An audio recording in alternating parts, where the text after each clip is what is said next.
You led Indiana University Center for Rural Engagement for several years.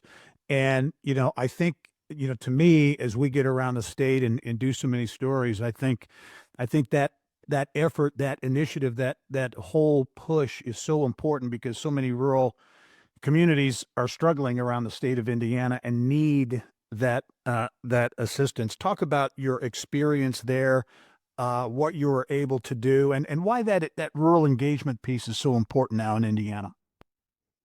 Yes, so I'm gonna start with why rural engagement is critical in this Mhm. moment in Indiana. Most of our land is rural, Mhm. and most of our population lives in metropolitan centers. But we really have experienced in our country and certainly in Indiana this gap between at least perceived resources between urban and rural.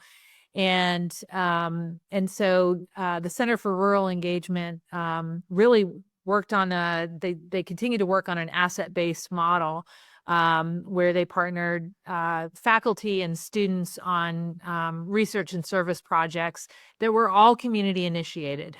So these are all ideas and concepts that come out of the communities to help build the assets and create thriving rural Indiana.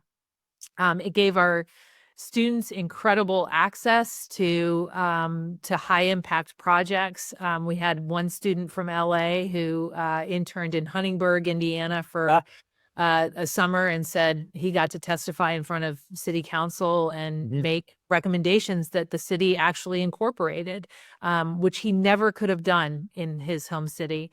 But really helping communities access and voice what assets they do have and build upon those, and leverage the cutting edge research again of Indiana University to deploy projects.